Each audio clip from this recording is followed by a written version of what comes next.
With Car Gurus Discover, you can skip the filters and describe what you're looking for in your own words. Simply type what you want, and Car Gurus Discover instantly surfaces real listings that match your exact needs. It's no wonder Car Gurus is the #1 most visited car shopping site according to SimilarWeb's estimated traffic data. Buy or sell your next car today with Car Gurus at CarGurus.com. Go to CarGurus.com to make sure your big deal is the best deal. That's CarGurus.com. CarGurus.com. Every team, every topic, everywhere. This is Believe.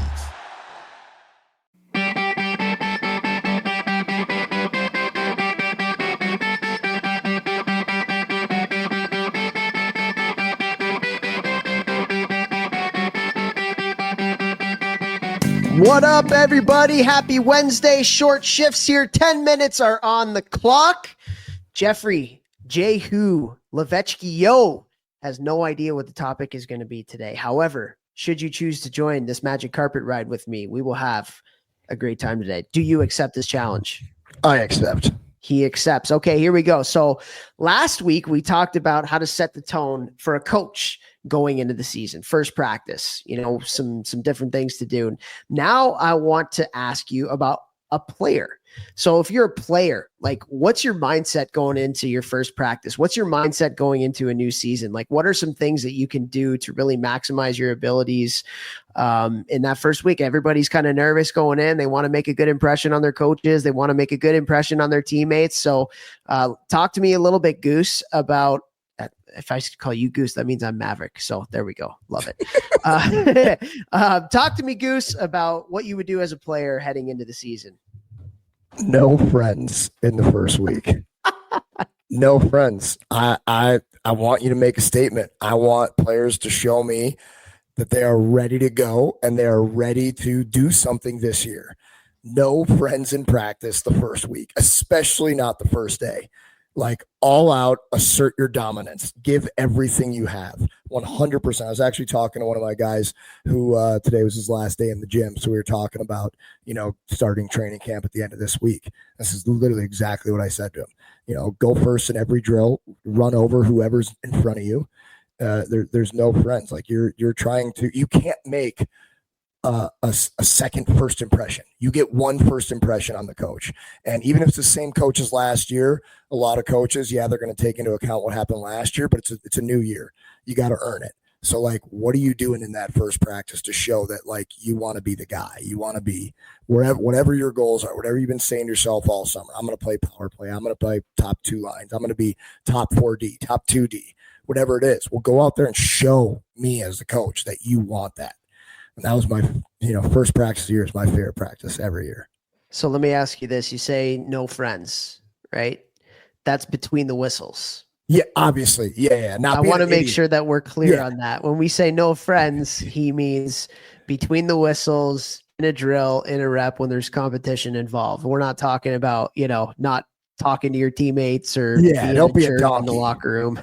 Right. It's when the drill's going, you are going to show everybody how hard you worked this summer, how much better you are. You're dialed in, you're excited, and you're ready to go. You haven't hit anybody in a while. Let's go. Yeah. It's always like, I'll talk about it from a coaching perspective here. When you have a kid that comes and you're like, wow, that kid put in the work this summer.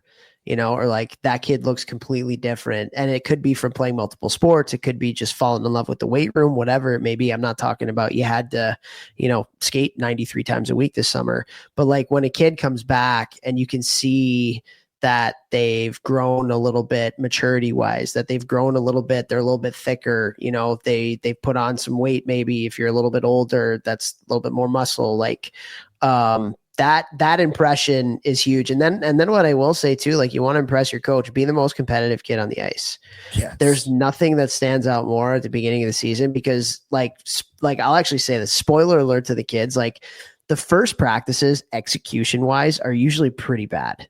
It's a different pace. It's a different coach. It's different than summer hockey. Right. And so like, the execution isn't going to be great, and that's okay.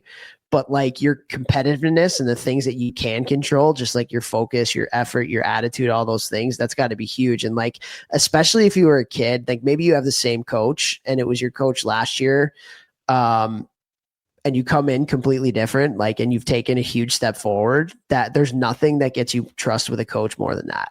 Like a huge step forward. You can't make that first impression new season on day 2. Like you got to show, just being excited to be there, and the other thing too is you're going to set a standard for yourself that now your coach is going to hold you accountable to. Man, you came out of the gates that first practice. Where's that intensity been? Where's that energy been?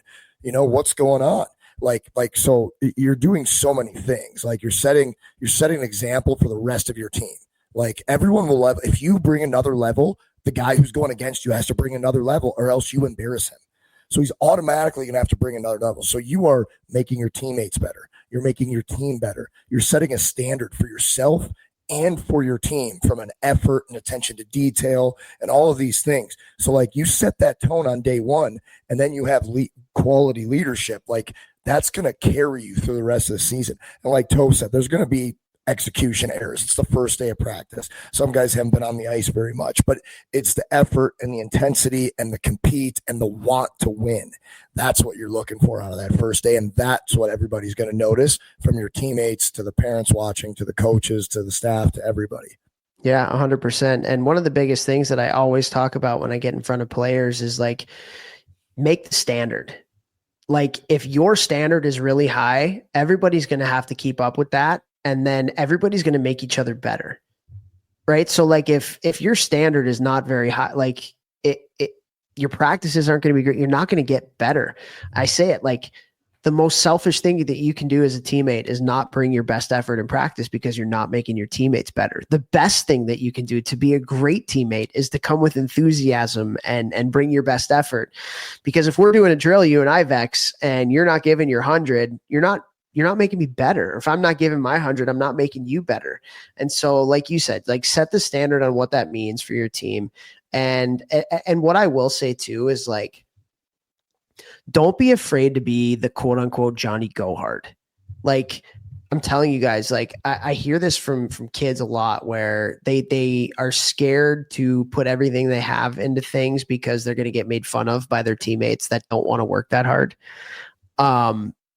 Trust me when I say that those kids' hockey careers are going to be very short.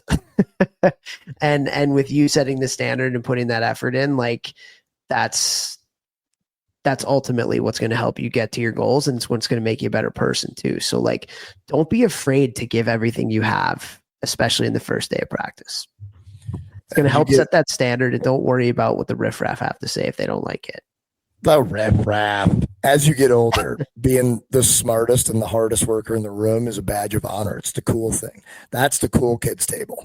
All right. So like learning to do that now and give your all, people are going to follow that lead 100%, because you'll embarrass them if they don't. Like if you're doing 1-on-1 drills, 2-on-1 drills, and you're just dusting people left and right, you're literally embarrassing them. So they're going to have to raise their game. They're going to have to. So, that's the cool kids table is the hard workers, the kids paying attention to detail, having fun, enjoying practice every single day. The other thing I'll say too is like, have fun. You've been waiting all summer. You've been waiting all off season for real hockey to come back around. This is the first day you get with your new team. Obviously, you're going to show everybody what you're made of, and you're going to set an example for yourself and for others and for the rest of the season. But also, have effing fun. Let's go. Hockey's back, baby. Hockey's back. Hockey's back. And I will say this too, like we've given you a lot here, but at the end of the day, just be yourself. Just be yourself. Go ahead, Vex. Sing it. You always sing it. Be yourself. Be yourself.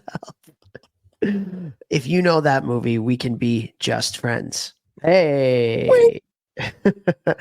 Yeah, I think just be yourself, right? Like, don't try to be somebody that you're not. And that's another thing. Like, I think it's important to caveat when you say like work your hardest and all that, because like people can tell when it's like a fake work hard versus like I'm actually working hard. You know what I mean? Yeah. Don't be a boner. Don't fake anything. Go hard.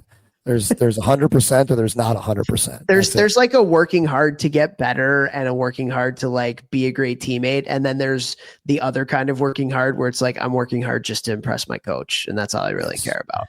And you know what I see out of those is like if your coach is one of those guys who's going to do a couple bag skates at the end of the first practice, he's like, we're going to do 3 mountains or 3 lightnings or 3 Herbies or whatever you call them. If you only go all out the last one, you're a boner. You're a boner. Go all out the first one. The second one's going to be harder.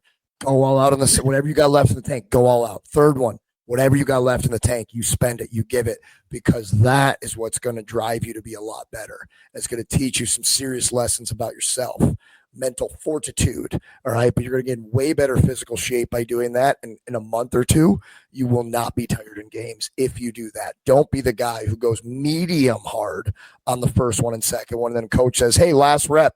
And then you win it by 10 seconds. Nope. You're a faker. Don't be that guy. I think this is like a really good story, and I know we're at 10 minutes, but spare me for a minute because you'll love this for a lot of different reasons. So my freshman year at Cornell, we did a 7-mile run, and the team got split up into groups of 3. And the time that you would use in the competition was the last person's time. So like the thought was, like work hard with each other, bring people along, if they're struggling, whatever it may be. I know you probably love the fact that we did a 7-mile run. But anyway, so one of my teammates, so I'm a freshman, and one of my teammates, as we're doing this run, he's struggling the whole time.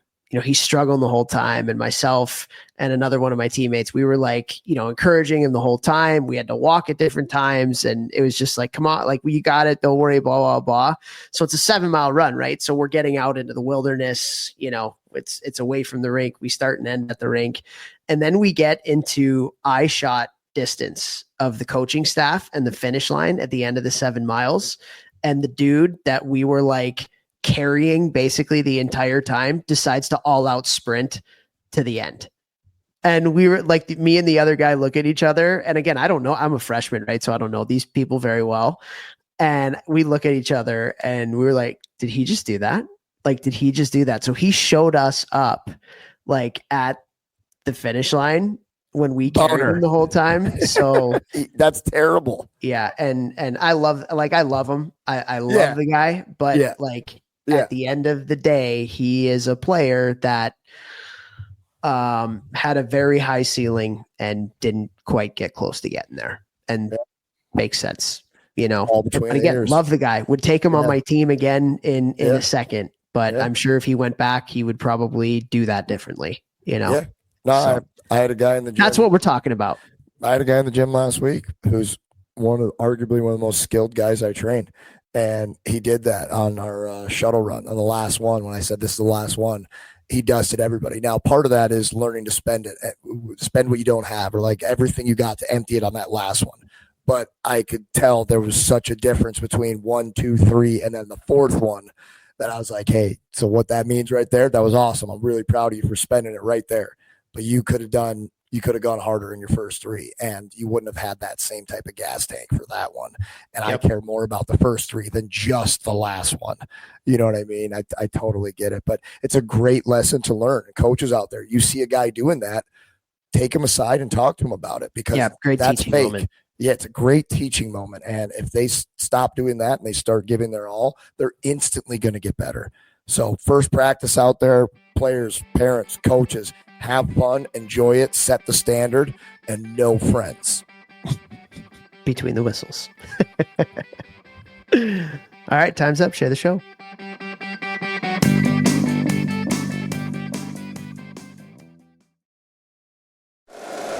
If you like the show, please take a moment to rate, review, and subscribe. It really does help the show to grow. Thank you for listening.